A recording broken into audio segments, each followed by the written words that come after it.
Na TVSU-ju smo 13 tednov v Vipavi, trenutno poteka zaključovanje druge faze, ločita nas še dobra dva oziroma slaba 2 tedna do konca druge faze, potem sledi še tretja faza, tudi 2 tedna, potem pa smo z temeljnim strokovnim usposabljanjem, vojaškim seveda, zaključili.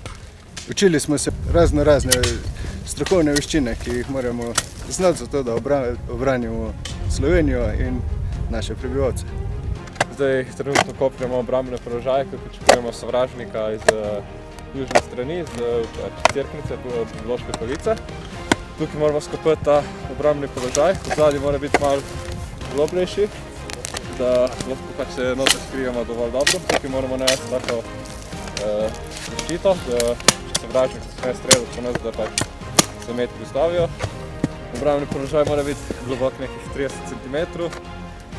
Od zadnji mogoče malo več, 50, dolg 2 metra, približno, da se lahko noter skrije ta 2 kandidata. Posabljanje mi je ful všeč, ker sem se ful novega naučila. Punce imamo posebej sanitarije, no in spalnice imamo tudi ful posebej, ne. Med sabo si pomagamo, fanti in punce. Hrana je dobra v vojašnici.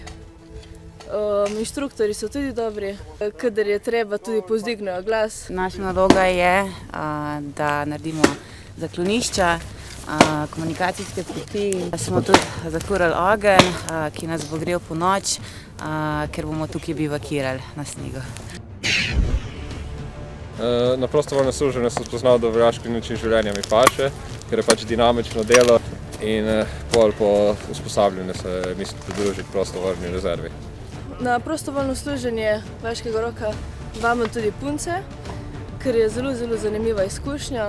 Ker imam rada naravo, avanturo, adrenalin in nekaj novega. Veliko se bom naučila, verjamem. Za poklic vojaka sem se odločil, ker je delo zelo razgibano, zanimivo. Vsak dan se kaj novega naučimo, skozi smo zunaj v lepem okolju in res bi vsem priporočil, da se nam pridružijo.